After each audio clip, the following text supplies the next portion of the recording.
Hello everyone, कैसे हैं आप सब।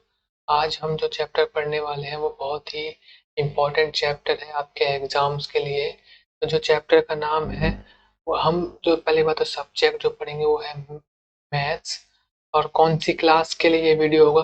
Class ninth. तो इस वीडियो को जो क्लास नाइन्थ के स्टूडेंट्स हैं वो देखेंगे।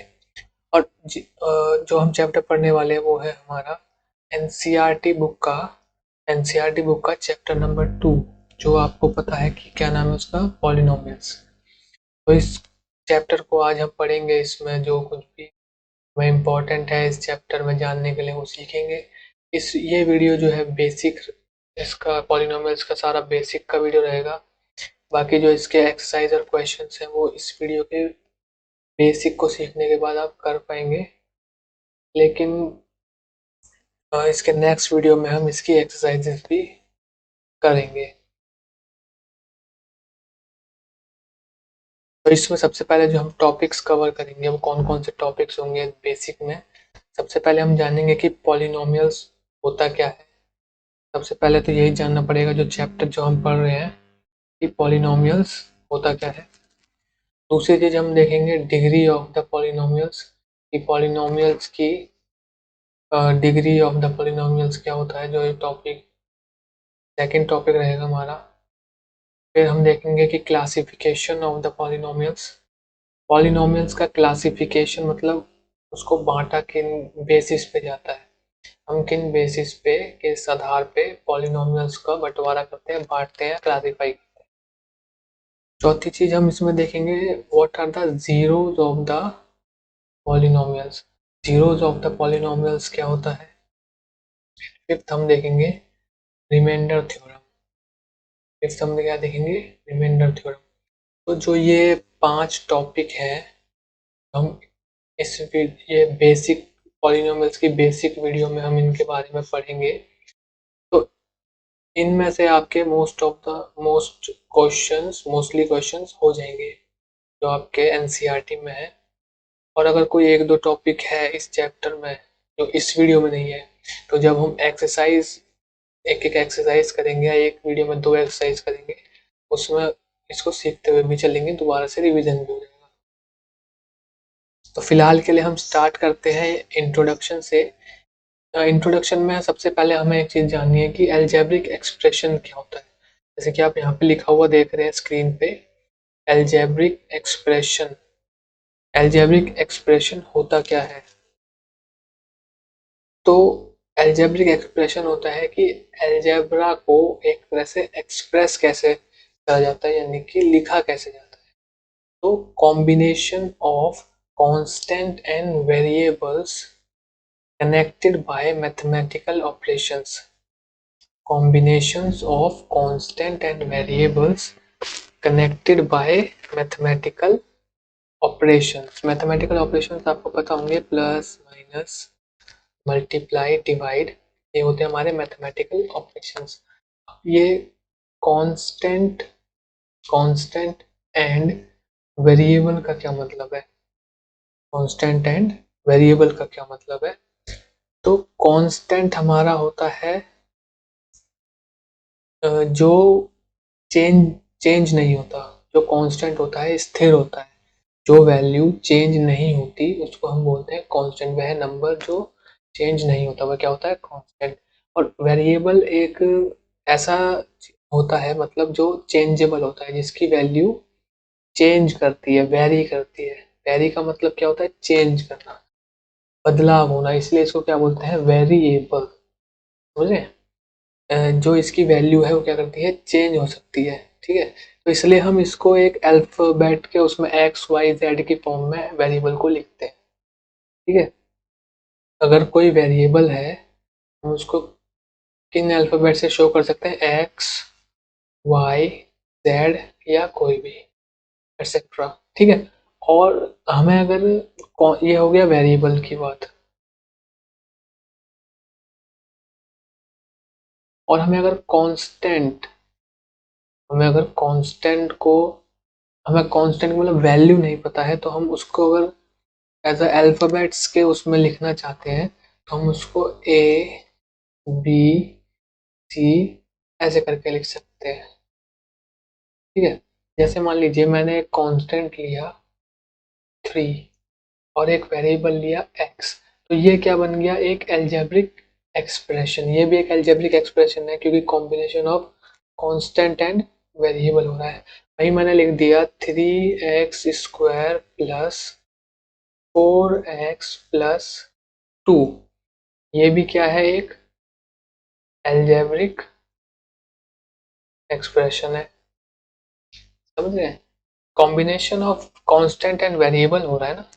अब इसको दो एग्जांपल से हम देखेंगे कांस्टेंट और वेरिएबल को। जैसे कि अभी यहाँ पे भी लिखा हुआ है, let us understand by an example. इस पर मार्कर चेंज कर लेते हैं, ये हो गया। तो जैसे कि यहाँ पे एक स्क्वायर दिख रहा है, तो स्क्वायर का पेरीमीटर क्या होता है,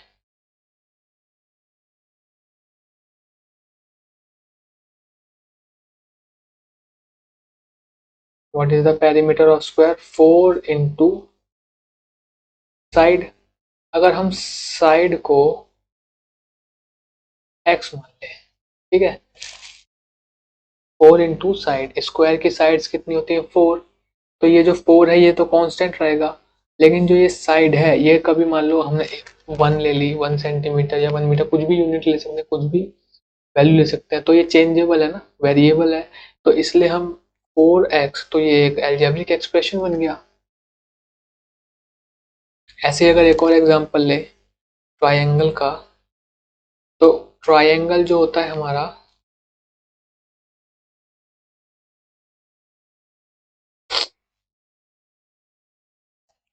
पेरीमीटर क्या होता है ट्रायंगल का, ओ सॉरी, एरिया क्या होता है ट्रायंगल का, half into base into height. तो अब जो बेस और हाइट है ये एक वेरिएबल है, ये चेंज हो सकता है, बेस कुछ हो सकता है, कभी हाइट भी चेंज हो सकती है, लेकिन जो ये फॉर्मूले में 1/2 दे रखा है ये तो शाश्वत है, ये तो चेंज ही नहीं होगा। तो ये क्या है, कांस्टेंट, और ये बेस और हाइट इसमें क्या है, वेरिएबल्स जो चेंज हो सकते हैं। ऐसे ही इसमें स्क्वायर के एग्जांपल में था, तो वेरिएबल और कांस्टेंट क्लियर हो गया होगा। आगे बढ़े, ये हमने जाना एल्जेब्रिक एक्सप्रेशन क्या होता है, combination of variable and constant. Variable and constant क्या होता है वो भी हमने देख लिया। तो अभी हम देखते हैं पॉलिनोमियल्स क्या होता है, जिसके बारे में पूरा ये सेकंड चैप्टर जो है हमारा इसका है, इसको देखते हैं कि हमारा पॉलिनोमियल्स होता क्या है बेसिकली। तो पॉलिनोमियल क्या होता है, polynomial is an algebraic expression in which variables involved have only positive integer exponent। समझे, नहीं समझ में आया, तो सिंपल सिंपल ये देखो, जैसे कि ये एग्जांपल क्या है, 2x² प्लस x प्लस 1। ठीक है, अब हमें बस इतना इतना इसमें आइडेंटिफाई करना है कि ये एक पॉलिनोमियल है या नहीं है।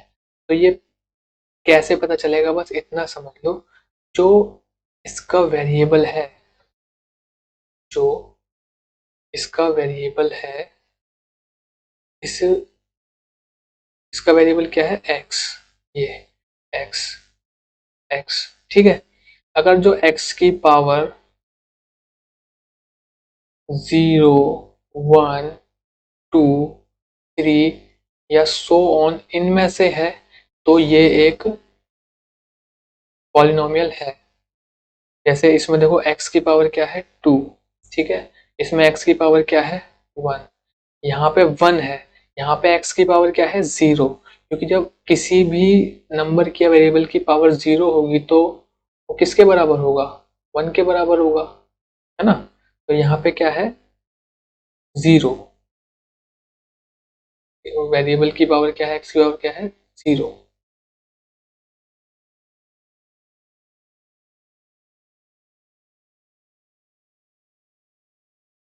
इस एग्जाम्पल को देखो, यहाँ पे भी क्या है, 10y² प्लस y प्लस 10, तो यहाँ पे भी क्या है, y की पावर 2 है, y की पावर 1 है ना। यहाँ पे देखो, यहाँ पे x की सॉरी y ले लो, वेरिएबल तो इसमें सब एक है ना, तो यहाँ y की पावर अगर 0 लेंगे तो tan y की पावर 0, जैसे यहाँ tan y स्क्वायर है ना, वैसे यहाँ पे क्या है tan y की पावर 0। अब y की पावर 0 का मतलब क्या 1, तो tan multiply by 1 is equal to 10, तो वही नंबर आ जाएगा। इसको थोड़ा सा और भी ये डिटेल में थोड़ा सा और आगे आएगा, ये वाली चीज जो है इसको हम कांस्टेंट पॉलिनोमियल भी बोलते हैं। कांस्टेंट पॉलिनोमियल होता है जिसमें पावर 0 होती है। ये क्लासिफिकेशन ऑफ पॉलिनोमियल्स में अभी आगे पढ़ेंगे। तो हमारा नेक्स्ट टॉपिक है degree of the polynomials. Degree of the polynomials कुछ नहीं है, बहुत ही सिंपल है। क्या होता है देखते हैं। Highest power of a polynomial is called the degree of the polynomial. ठीक है, जो हाईएस्ट पावर होगी ना पॉलिनोमियल की, जैसे इस एग्जांपल में देखो, सबसे बड़ी पावर कौन सी है वेरिएबल की। वेरिएबल की सबसे बड़ी पावर इसमें देखो, इसकी 5 4 3 और यहाँ पे 0। अगर यहाँ पे वेरिएबल होगा तो उसकी 0, तो ये 5 है, तो इस वाले में डिग्री क्या हो जाएगी, डिग्री हो जाएगी 5, क्योंकि हाईएस्ट पावर, सबसे बड़ी पावर को ही क्या बोलते हैं, डिग्री। बहुत सिंपल है, डिग्री डिग्री पता लगाना, जो हाईएस्ट पावर दिख रही है वही क्या है, उस पॉलिनोमियल की डिग्री है। एक क्वेश्चन इसमें दिया है प्रैक्टिस के लिए, from the following algebraic expression find the terms and degree of the polynomial. क्या फाइंड आउट करना है, term and degree. With term हमने जाना ही नहीं कि टर्म्स क्या होते हैं, है ना, ऊपर था ये टर्म्स का। टर्म्स क्या होते हैं ये देखो यहाँ पे, ये क्या होते हैं terms. The term of the polynomial are the parts of the expression that are generally separated by plus और minus। जैसे ये 2x square plus 5x minus 10, इसमें कितने पार्ट्स हैं, 3 पार्ट्स, 1 2 एंड 3। 1 2 3, इसके कितने पार्ट्स हैं, 3 पार्ट्स। तो इसके जितने ये पार्ट्स हैं वही क्या हो जाएंगे, ये टर्म्स। तो इस पॉलिनोमियल में टर्म्स कितने हुए, 3। इस पॉलिनोमियल में टर्म्स कितने हुए, 3। आगे जो क्वेश्चन दे रखा है इसमें पहले वाले में हमें बताना है डिग्री क्या है और क्या बताना है कि टर्म्स कितने हैं। तो इसको देखो, 13x की पावर 5, 5x की पावर 4, 10y की पावर 8 एंड प्लस 12। तो सबसे बड़ी पावर मुझे यहाँ इसमें दिख रही है, कितनी, 8। तो यहाँ की इसमें डिग्री क्या हो जाएगी, 8। और इसमें टर्म्स कितने हैं, 1 2 3 4। टर्म्स कितने हैं, 4। इस वाले क्वेश्चन में सबसे बड़ी पावर क्या है, 2। तो डिग्री क्या हो जाएगी इसमें, 2। और टर्म्स कितने, 1 2 3। तो टर्म्स कितने हो गए, 3। इजी है डिग्री और टर्म्स निकालना, और पॉलिनोमियल क्या होता है आइडेंटिफाई करना। ये भी एक क्वेश्चन है, एक्सरसाइज 2.1 का पहला क्वेश्चन है, इसमें मैंने प्रैक्टिस के लिए डाल दिया ये। इसमें बेसिकली आपको अपने को बताना है कि पॉलिनोमियल्स ये जो दे रखे हैं इसमें ये पॉलिनोमियल्स वन वेरिएबल वाला है या नहीं है। वन वेरिएबल मतलब अगर पूरा एक अगर अलजेब्रिक एक्सप्रेशन लिखा हुआ है तो उसमें सारा जो है एक ही वेरिएबल होगा तो वो वन वेरिएबल। जैसे अगर x है तो पूरे पॉलिनोमियल में अगर x है तो वन वेरिएबल वाला है, और अगर उसमें बीच में कुछ और वेरिएबल दिखते हैं जैसे x है, y भी है, z भी है, तो वो एक से ज़्यादा वेरिएबल वाला होता है। तो अपने को इसमें यही पहचानना है, पहली बात पॉलिनोमियल है या नहीं है, और वन वेरिएबल वाला है या नहीं, दोनों चीज़ देखनी है, तो इसका सही आंसर मिलेगा। तो पहले क्वेश्चन में देखो, 4x square minus 3x plus 7। तो इसमें जो वेरिएबल है x, एक ही वेरिएबल है x, तो वन वेरिएबल तो ये है। क्या ये पॉलिनोमियल है या नहीं है, तो ये पॉलिनोमियल है। क्यों? क्योंकि जो हमारे वेरिएबल की एल्जेब्रिक एक्सप्रेशन में जो वेरिएबल है एक्स, उसकी जो पावर है वो क्या है, पॉजिटिव में है या नेचुरल नंबर में है। ठीक है, तो ये एक पॉलिनोमियल है और वन वेरिएबल वाला पॉलिनोमियल है। ये वाला y square plus under root to,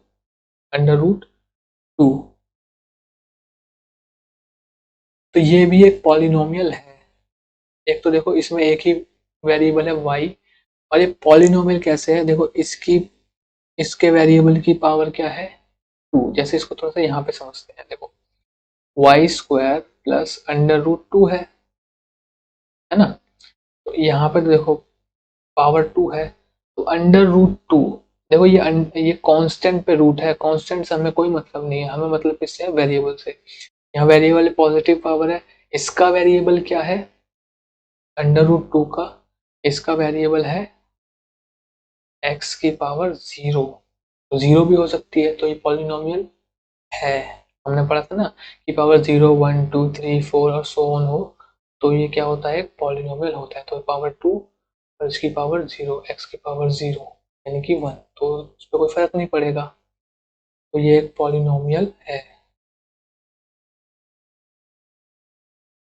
अब इस थर्ड वाले को देखो, देखो इसमें t तो दिख रहा है, ठीक है, आप बोलोगे हाँ इसमें t है और इसमें पावर भी अलग अलग की 1 है, लेकिन नहीं, इसमें वेरिएबल देखो, इसमें वेरिएबल t है, वेरिएबल पे अंडर रूट लगा हुआ है, तो 3 under root t plus t under root 2, तो यहाँ पे तो वेरिएबल पे कुछ नहीं लगा हुआ, ठीक है, लेकिन इस वेरिएबल पे अंडर रूट लगा हुआ है ना, मतलब 3t की पावर 1/2 प्लस, तो 1/2 आ गया, मतलब पॉइंट्स में आ गया। अंडर रूट का मतलब पावर हाफ होता है, ये आपको पता होगा, अंडर रूट का मतलब पावर हाफ होता है, तो ये हमारा पॉलिनोमियल ही नहीं है। फोर्थ वाला देखो, y प्लस 2/y, इसको ऐसे भी लिख सकते हैं, y प्लस 2 इंटू 1/y, ठीक है, 2 इंटू 1/y, तो ये भी हमारा नो में आएगा। क्यों? क्योंकि इसमें देखो जो y है ये फ्रैक्शन में है, तो जब हम इसको ऊपर, जैसे y प्लस 2 ये फ्रैक्शन में है, तो इसको ऊपर लेके आएंगे तो इसकी पावर क्या आएगी, -1, है ना, क्योंकि 1/y इसके बराबर होगा y की पावर -1 के। ये एक्सपोनेंट्स की जब प्रॉपर्टीज क्लास 8th में पढ़ी होंगी, पढ़ते हैं, तो उसमें ये सारी बातें बताई जाती हैं कि 1/x है या फिर कोई भी वेरिएबल है, इसके बराबर होगा x की पावर -1 के, ठीक है, तो ये क्या हो गया, -1 में आ गई पावर, तो ये पॉलिनोमियल ही नहीं है, माइनस में नहीं आ सकती ना पावर, तो ये क्या है, पॉलिनोमियल ही नहीं है। ये फिफ्थ वाला, ये देखो पॉलिनोमियल तो है, लेकिन हमसे वन वेरिएबल की भी बात हो रही है ना, तो वन वेरिएबल वाला नहीं है ना, क्योंकि इसमें एक्स वाई टी तीन तीन वेरिएबल दे रखे हैं, एक्स वाई टी तीन वेरिएबल है, तो ये पॉलिनोमियल है बट वन वेरिएबल वाला नहीं है। हमारे क्वेश्चन की कंडीशन क्या थी कि पॉलिनोमियल भी हो और वन वेरिएबल वाला भी हो, तो अब ये वन वेरिएबल वाला तो है नहीं, तो इसलिए इसका क्या हो जाएगा, नो, ठीक है, आगे बढ़ते हैं। आई होप कि ये समझ में आ गया होगा। तो अपना नेक्स्ट टॉपिक है classification of polynomials. Classification of polynomials क्या होता है, पॉलिनोमियल्स का बंटवारा करना, on the basis of what, on the basis of degree and on the basis of terms. Degree और टर्म्स के बेसिस पे, डिग्री अभी हमने पढ़ा, टर्म्स भी पढ़ा क्या होता है। तो हमारा डिग्रीज होता है highest power of the polynomial, जो हमारा पॉलिनोमियल है उसकी जो हाईएस्ट पावर है वही हमारी क्या होती है, डिग्री। ये बात आपको मैंने बता दी। टर्म्स क्या होते हैं? एक एल्जेब्रिक एक्सप्रेशन के या फिर उसमें जितने भी पार्ट्स बनते हैं उसको हम क्या बोलते हैं? टर्म्स बोलते हैं। एक पॉलिनोमियल में जितने भी पार्ट्स बनते हैं उसको हम क्या बोलते हैं? टर्म्स। तो सबसे पहले टर्म्स वाला देख लेते हैं कि टर्म्स के बेसिस पे हम कैसे पॉलिनोमियल्स को क्लासिफाई करते हैं। हमारा पहला है मोनोनोमियल। पहला क्या है? मोनोनोमियल। मोनो का मतलब होता है एक, और नोमियल का मतलब क्या होता है? टर्म। तो एक टर्म एक टर्म वाला पॉलिनोमियल क्या कहलाता है? मोनोनोमियल। मतलब एक टर्म वाला एल्जेब्रिक एक्सप्रेशन क्या कहलाता है? मोनोनोमियल। जैसे 3x, ये एक टर्म हो गई, कॉमा 4x², ऐसे मतलब जो भी कोई भी एक टर्म हो जिसमें हमारा क्या कहलाता है? मोनोनोमियल। बाइनोमियल में दो टर्म्स होती हैं। बाइनोमियल में दो टर्म्स होती हैं, जैसे 3x+1, दो टर्म्स है ना। एक टर्म यदि 3x और ये प्लस से सेपरेट हो रही है, और एक टर्म यदि 1, तो और भी हो सकती है, जैसे 4x² + ये कितनी टर्म्स हैं? दो, एक 4x² और एक x। तो बाइनोमियल मतलब दो टर्म्स। ट्राइनोमियल मतलब सिंपल सा तीन टर्म्स, जैसे 3x² + 3 इसमें कितनी टर्म्स हैं? 3, 1 2 3। और इससे ज्यादा टर्म्स होती है तो फिर हम उसको सीधा पॉलिनोमियल से बोल देते हैं। तो ये हमारा on the basis of terms पे इसका क्लासिफिकेशन हो गया। अब हम देखते हैं हमारा डिग्री के बेसिस पे। डिग्री क्या होती है? पॉलिनोमियल के वेरिएबल की हाईएस्ट पावर। पॉलिनोमियल में जो वेरिएबल होता है उसकी जो हाईएस्ट पावर, वो, ठीक है, वो उसको डिग्री बोलते हैं। तो खाली ये नाम है, थोड़े बहुत पता होने चाहिए, और इसमें कोई ज्यादा बड़ी बात नहीं। हो सकता है एग्जाम में एमसीक्यू वगैरह जो आते हैं उसमें पूछ ले। तो कांस्टेंट पॉलिनोमियल क्या है हमारा? जिसमें डिग्री क्या हो? जीरो। कांस्टेंट पॉलिनोमियल क्या है? जिसमें डिग्री क्या हो? जीरो हो। जैसे मैंने एक नंबर लिखा 3, तो ये क्या है? एक कांस्टेंट पॉलिनोमियल। या कोई भी नंबर लिखो, वो क्या होगा? कांस्टेंट पॉलिनोमियल होगा। कोई भी रियल नंबर।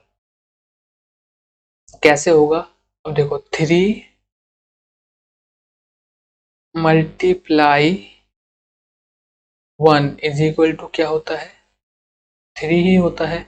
और x की पावर 0 का मतलब क्या होगा? x हो या कोई भी वेरिएबल हो, x की पावर 0 का मतलब क्या होगा? 1। तो 1 की जगह पे अगर x की पावर 0 लिखे तो 3 के बराबर ही होगा ना।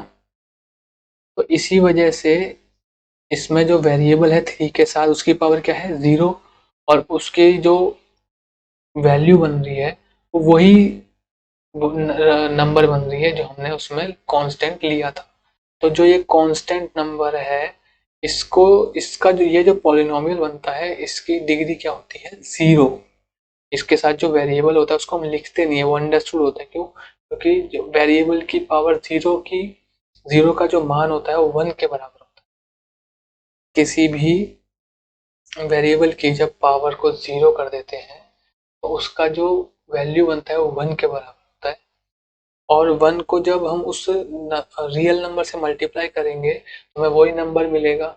इस वजह से हम इसको लिखते नहीं है कि 3x की पावर 0 या 3y की पावर 0 या कोई भी रियल नंबर और वेरिएबल की पावर 0। क्योंकि पावर 0 करने का मतलब क्या है? वही नंबर हमें दोबारा मिल जाएगा। जैसे हमने मान लो एक रियल नंबर ले लिया √2, ठीक है। अब ये भी एक कांस्टेंट पॉलिनोमियल है, क्योंकि इसके देखो मल्टीप्लाई 1 करेंगे तो यही वैल्यू आएगी। और मान लो हमने इस बार वेरिएबल ले लिया y की पावर 0 बराबर क्या होगा? 1। तो 1 की जगह पे हमने y की पावर 0 कर दी तो भी इसी के बराबर रहेगा। मतलब √2 वेरिएबल y की पावर 0 क्या होगा, √2 के बराबर ही होगा। तो चाहे इसको √2 y की पावर 0 लिखो या √2 लिखो, बात तो एक ही है, इसलिए हम इसको y की पावर 0 को नहीं लिखते और इसको अंडरस्टूड मानते हुए इसको कांस्टेंट पॉलिनोमियल कहा जाता है। लीनियर पॉलिनोमियल जिसमें डिग्री 1 हो, जैसे ये है 3x+1, इसमें डिग्री क्या है, 1 है। डिग्री मतलब हाईएस्ट पावर, ठीक है, हाईएस्ट पावर तो 1 ही है ना। वैसे तो इसमें 1 लगा हुआ है तो इसमें एक पावर और दूसरी भी, लेकिन हाईएस्ट पावर देखनी है हमें, ठीक है। क्यूबिक क्वाड्रेटिक पॉलिनोमियल जिसमें हाईएस्ट पावर 2 हो, example x² + x+1, highest power इसमें क्या है 2, तो ये क्या है, क्वाड्रेटिक पॉलिनोमियल। क्यूबिक पॉलिनोमियल क्या है, इसमें हाईएस्ट पावर 3 हो और बाई क्वाड्रेटिक जिसमें हाईएस्ट पावर 4 हो। इसके नाम पता होने चाहिए अगर पॉलिनोमियल्स पढ़ रहे हैं, क्लासिफिकेशंस कौन से किस बेसिस पे होता है पॉलिनोमियल्स का, ये भी थोड़ा बहुत हमें पता होना चाहिए। अब हमारा नेक्स्ट टॉपिक थोड़ा सा इम्पोर्टेंट है, थोड़ा सा इसमें समझने की जरूरत है। सॉरी, थोड़ा सा इसमें समझने की जरूरत है। हमारा जो टॉपिक है zeros of the polynomial. Zeros of the polynomial क्या होता है कि ऐसा नंबर, सुनो ध्यान से, ऐसा नंबर जिसको पॉलिनोमियल में जो वेरिएबल होता है उसकी जगह पे पुट करेंगे तो वो पॉलिनोमियल अगर जीरो हो जाए तो वो नंबर जो हमने पुट किया है वो क्या होता है, जीरो ऑफ द पॉलिनोमियल। नहीं समझे, कोई बात नहीं, थोड़ा आराम से समझते हैं इसको। मान लो एक पॉलिनोमियल दिया हुआ है, एक पी एक्स पॉलिनोमियल हमें दिया हुआ है और हमने जैसे इसको हमें एक पॉलिनोमियल दिया हुआ है, ये पी एक्स बराबर 2x-10, ठीक है। हमने यहाँ x की जगह पे 5 अगर पुट करा, सपोज करो हमने x की जगह पे 5 पुट करा, तो p x की जगह क्या पुट कर रहे हैं 5, तो यहाँ लिख दिया 5 बराबर 2 इंटू एक्स की जगह क्या पुट कर रहे हैं 5, तो यहाँ लिख दिया 5 -10, 5 × 2 10 -10 बराबर क्या हो गया 0। तो ये पॉलिनोमियल क्या हो गया, 5 पुट करने पे 0 हो गई। ये पॉलिनोमियल जो थी इसमें हमने 5 पुट करा तो इसकी वैल्यू 0 हो गई। तो जो ये 5 था ये क्या था, ये क्या था, 0 ऑफ दिस पॉलिनोमियल। हियर, यहाँ देखो, here 5 is the 0 of the polynomial. इस पॉलिनोमियल के लिए 5 क्या था, 0 ऑफ दिस पॉलिनोमियल। तो इसके क्वेश्चंस कैसे आते हैं वो एक बार देख लेते हैं, जो एग्जाम्स में भी आते हैं। ये देखो, ये हमें एक पॉलिनोमियल दे रखा है 5x+10, हमें एक पॉलिनोमियल दे रखा है px बराबर 5x+10। इसका हमें जीरो फाइंड करना है, मतलब ऐसा नंबर फाइंड करना है जिसको इसमें पुट करा जाए तो ये पॉलिनोमियल जो है जीरो हो जाएगा। तो ऐसा नंबर फाइंड करने के लिए पहले इस पॉलिनोमियल को जीरो के बराबर रखना पड़ेगा।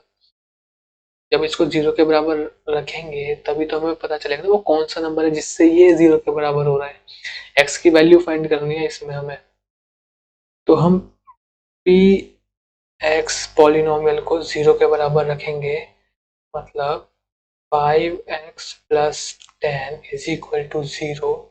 इसको यहाँ पे कर लेते हैं। तो हमारा 5x यहीं पे रहेगा, 10 उधर जाके -10 हो जाएगा और x बराबर हो जाएगा -10/5, और 5 से जब हम इसको डिवाइड करेंगे तो हमारी x की वैल्यू आएगी -2। तो -2 क्या है यहाँ पे, 0 ऑफ द पॉलिनोमियल। ऐसे इसका बी पार्ट देखो, बी पार्ट इसका क्या कहता है, पी एक्स बराबर 2x-8, पी एक्स बराबर 2x-8। तो पी एक्स को सबसे पहले 0 के बराबर कर दो, पी एक्स बराबर 0। पी एक्स क्या है, 2x-8 बराबर 0। तो 2x बराबर -8 होता जाके प्लस का 8 हो गया, और x बराबर 8 डिवाइडेड बाय 2। ठीक है, तो जब इसको डिवाइड करेंगे तो हमारा आएगा 4। तो x बराबर 4, x की वैल्यू 4, मतलब कि 4 ऐसा नंबर है कि अगर इसको इस पॉलिनोमियल में हम x की जगह पे पुट करेंगे, वेरिएबल की जगह पे पुट करेंगे, तो ये पॉलिनोमियल क्या हो जाएगा, 0 के बराबर हो जाएगा। तो यही हमें निकालना था, जीरो ऑफ द पॉलिनोमियल। तो जीरो ऑफ द पॉलिनोमियल ये चीज थी। ठीक है, अब नेक्स्ट टॉपिक है, और जैसे इस वीडियो का लास्ट टॉपिक है, इस चैप्टर का लास्ट टॉपिक है ये। तो अभी शायद मैं नहीं कह सकता, क्योंकि शायद से और भी अभी कुछ टॉपिक बच रहे हैं जो आगे एक्सरसाइज में है, या हो सकता है ये लास्ट हो। ये 2.3 तक है शायद से रिमाइंडर थ्योरम। 2.4 और 2.5 उस पर कुछ और भी टॉपिक्स है, वो भी अभी पढ़ाने जब एक्सरसाइज करेंगे। तो अभी इस बेसिक में रिमाइंडर थ्योरम तक ही रखा है मैंने, ताकि वीडियो ज़्यादा लंबा ना हो जाए, है ना। चलो जल्दी से पढ़ लेते हैं रिमाइंडर थ्योरम क्या होता है। रिमाइंडर बचपन से पढ़ते आ रहे हैं, किसी भी नंबर को हम डिवाइड करते हैं और नीचे वो जो रिमाइंडर बच जाता है ना। जैसे मान लो हमने 18 को डिवाइड करा 4 से, 18 को डिवाइड करा 4 से, तो जब हम डिवाइड करेंगे 4 से 18 को, तो 4 4 16। देखो यहाँ पे जो ये बच गया 2, ये क्या है, रिमाइंडर, है ना। हाँ, और एक रिमाइंडर थ्योरम में एक हम बचपन से एक फॉर्मूला टाइप में भी कुछ पढ़ते थे कि जो डिविडेंड होता है वो डिवाइजर मल्टीप्लाई क्वोशिएंट प्लस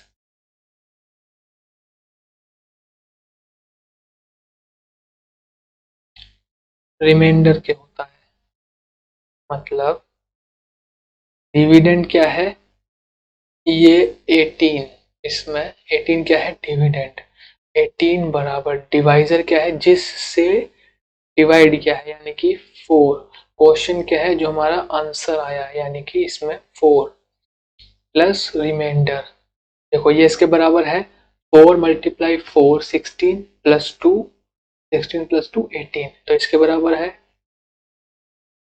ठीक है, ये चीज। और एक चीज और कि जो जब डिविडेंड डिवाइजर, ऐसा डिवाइजर हो जो डिविडेंड को पूरी तरह से डिवाइड कर दे, मतलब रिमाइंडर 0 बचे, तो वो क्या होता है, उसका फैक्टर। फैक्टर का मतलब क्या होता है कि जब हम इस नंबर से इसको डिवाइड करेंगे तो ये पूरा पूरा डिवाइड हो जाएगा, और रिमाइंडर क्या बचेगा हमारा, 0। तो वही क्या होता है, उसका फैक्टर। जैसे हम एक नंबर ले 14, उसको डिवाइड करें 2 से, 14 को डिवाइड करें 2 से, तो हम उसको 2 7 जा 14, रिमाइंडर बचेगा 0। तो 2 क्या है, 14 का फैक्टर है। ठीक है, ऐसे ही 14 को डिवाइड करें 7 से, 14 को डिवाइड करें 7 से, तब भी रिमाइंडर 0 बचेगा। मतलब 7 भी क्या है, 14 का फैक्टर है। ठीक है, तो ऐसे ही इसमें हम क्या देखते हैं कि एक पॉलिनोमियल को किसी दूसरे एल्जेब्रिक एक्सप्रेशन से डिवाइड करते हैं, तो अगर उसको जब डिवाइड करते हैं तो रिमाइंडर 0 आता है, तो वो भी क्या होता है, उसका फैक्टर होता है। जैसे इसमें देखो नीचे, ये देखो, इसको, ये एल्जेब्रिक एक्सप्रेशन लिखे हुए हैं, पी एक्स एक पॉलिनोमियल है और जी एक्स भी एक पॉलिनोमियल है। ठीक है, या इसको हम बाइनोमियल बोल सकते हैं। ठीक है, इसको ट्राइनोमियल भी बोल सकते हैं, बाकी पॉलिनोमियल तो सब है ही। तो इसको स्टैंडर्ड फॉर्म में लिख लेते हैं। अभी ये थोड़ा आगे पीछे होकर लिखा हुआ है, इसको स्टैंडर्ड फॉर्म में लिख लेते हैं। तो स्टैंडर्ड फॉर्म क्या होगी, 3x square plus x minus one, ठीक है। और इसको डिवाइड करना है जी एक्स से, मतलब रिमाइंडर, हमें तो रिमाइंडर निकालना है, हमसे नहीं बोला कि लॉन्ग डिवीजन से डिवाइड करो और फिर इसका आंसर निकालो, हमसे इसका आंसर नहीं पूछा, आंसर मतलब इसका फैक्टर नहीं पूछा, ठीक है। बराबर एक्स प्लस वन। अब अगर हम इसको ट्रेडिशनली डिवाइड भी करेंगे तो रिमाइंडर वही आएगा जो रिमाइंडर थ्योरम से निकालते हैं। रिमाइंडर थ्योरम से निकालने के लिए हमें क्या करना है कि जो ये जी एक्स दे रखा है ना, ये जो जी एक्स दे रखा है, इसको हम पुट करेंगे जीरो के बराबर, क्योंकि हमें जी एक्स का जीरो फाइंड करना है, यानी कि इस पॉलिनोमियल का जीरो फाइंड करना है। अब जीरो फाइंड करने के लिए हमें जीरो के बराबर रखना पड़ेगा, तो जी एक्स को जीरो के बराबर रखा, यानी कि x प्लस वन बराबर जीरो, तो x बराबर क्या आ जाएगा, माइनस वन आ गया। तो इस x की वैल्यू को हमें पुट करना है पी एक्स में, put x is equal to minus one in polynomial इसमें पी एक्स में, ठीक है। करेंगे minus one is equal to three, one का माइनस वन का स्क्वायर प्लस माइनस वन। तो देखो माइनस वन का जब स्क्वायर करेंगे तो वन आ जाएगा, और थ्री मल्टीप्लाई बाई वन क्या हो जाएगा, ये हो जाएगा three multiply by one. Minus one का स्क्वायर करेंगे तो वो पॉजिटिव हो गया, वन हो गया। अब plus minus minus one minus one, ठीक है जी। Three multiply by one three, minus one, three minus one is equal to two minus one, और टू माइनस वन बराबर वन। तो इसमें रिमाइंडर क्या बचेगा, वन, क्या बचेगा रिमाइंडर, वन। अब जब हम इसको इससे डिवाइड करते वो लॉन्ग मेथड से, तो भी हमारा आंसर क्या आता, वन ही आता, ठीक है। इसको करके दिखाऊं, तो लॉन्ग डिवीजन मेथड तो वैसे भी एट्थ क्लास में पढ़ा हुआ है ना, तो आता ही होगा, बाकी वो किसी अलग से वीडियो में सिखा दूंगा, वीडियो फिर लंबा खींच जाएगा। तो रिमाइंडर थ्योरम यही था, हमें क्या करना था, जिससे डिवाइड करना है उसका जीरो निकाला, जिसको डिवाइड करना है उसमें उसकी वैल्यू पुट करी, और जो हमारा आंसर आया वो रिमाइंडर, ठीक है। और अगर रिमाइंडर जीरो आया इसका मतलब क्या है, वो उसका क्या है, फैक्टर, ठीक है। अगर रिमाइंडर जीरो आया, रिमाइंडर जीरो आया तो उसका वो क्या है, फैक्टर, ठीक है। ये वाला क्वेश्चन है, इसको ट्राई कर लेना। और डिवीजन एल्गोरिथम फॉर पॉली, अच्छा ये मैंने डिवाइड कर ट्रेडिशनली लॉन्गिट्यूड, लॉन्गिट्यूडल नहीं, वो क्या था, हाँ लॉन्ग डिवीजन से इसको करके देख लेना एक बार, और रिमाइंडर भी निकाल के देख लेना। एक कितने क्वेश्चन होगा, एक दो तीन, तीन क्वेश्चन है, बहुत इजी है। जैसे इसको देख लो, ये हमें इसमें मान लो रिमाइंडर निकालना है, ठीक है। तो x माइनस वन को जीरो के बराबर रखा, इसका जीरो निकालेंगे तो क्या आएगा, x बराबर वन, खत्म। यहाँ लिखेंगे पुट x बराबर वन इन पी एक्स, तो इसमें वन पुट करा तो हमारा हो जाएगा थ्री, वन की पावर चार माइनस फोर, वन की पावर तीन minus three, one minus one, ठीक। अब वन की पावर फोर कितना हुआ, वन, और थ्री मल्टीप्लाई थ्री, माइनस ये four minus three minus one. इसको सॉल्व करेंगे, माइनस माइनस प्लस, तो चार तीन सात, माइनस का सात, माइनस वन और three, minus minus plus, minus सात माइनस एट, माइनस एट और थ्री, हमारा आंसर आएगा माइनस का 5। ये हमारा हो जाएगा रिमाइंडर। अब आपको क्या करना है कि ये वाला जो था ना लॉन्ग डिवीजन वाला, इससे एक बार डिवाइड करके देखना है ऐसे करके, ठीक है। और चेक करना कि ये जो है ना, चेक करना कि ये रिमाइंडर आ रहा है कि नहीं आ रहा, तो आपको पता चल जाएगा, ठीक है। और रिमाइंडर जानते हो ना क्या होता है, जो नीचे बचता है कहीं, ये ऊपर जो क्वोशंट होता है उसको रिमाइंडर मान के फिर बोलो बाद में कि नहीं आया। रिमाइंडर होता है जो नीचे शेषफल बचता है। क्या कह रहे हो? हम भैया 9th क्लास में है, इतना तो जानते ही है। नहीं भाई, सबके हिसाब से बताना पड़ता है ना। कोई कोई होता है इसको बेसिक भी नहीं आता, कोई होता है जो मतलब शुरू से अच्छे से पढ़ता होता है तो उसे पता होता है, कोई कोई बच्चे होते हैं ढंग से नहीं पढ़ते। वैसे भी अभी लॉकडाउन के टाइम में काफी बच्चे तो ऐसे ही 2-2 साल बिना ढंग से पढ़े आगे पास प्रमोट हो गए। सबके हिसाब से चलना पड़ता है। 2 साल रहा था ना लॉकडाउन, स्कूल वगैरह 2 साल तक बंद रहे थे। तो जो बच्चे जब 7th 6th में पास आउट करके 7th में लॉकडाउन लग गया, तो 7th 8th ढंग से पढ़ी नहीं, सीधा 9th में पहुंच गए। तो अब उन बच्चों का भी थोड़ा ध्यान रखना पड़ता है। तो ये तो हो गया। नेक्स्ट वीडियो अपनी आएगी एक्सरसाइज 2.1 को लेकर। एक्सरसाइज 2.1 वो तो बहुत मतलब ऐसी 10 10 मिनट की वीडियो होगी, ज्यादा बड़ी नहीं होगी। बेसिक में ज्यादा टाइम लगता है, हो सकता है ना भी आए, क्योंकि इसमें जो पढ़ाया है वो 2.1 2.2 2.3 तीनों में उसमें काम चल जाएगा। फिर हम 2.4 और 2.5 की वीडियो लाऊंगा शायद से। नहीं तो बीच में किसी और सब्जेक्ट का कोई टॉपिक या फिर किसी भी टॉपिक पे वीडियो आ सकती है, जैसा भी सही दिमाग में आएगा, जो भी ठीक लगेगा। तो अभी इसको यहीं पे एंड करते हैं, ठीक है। वीडियो अगर अच्छी लगी हो, कुछ समझ में आया हो, तो ये चैनल को सब्सक्राइब कर लेना और बेल आइकन दबा देना, ताकि नेक्स्ट वीडियो डालूं तो आपको पता चल जाए कि हाँ भाई वीडियो आ गई है, देख लेंगे, ठीक है। और ये वीडियो अपने फ्रेंड्स के साथ शेयर कर देना, ताकि वो भी कुछ सीख ले, पढ़ ले, पास हो जाए पेपर में, है ना।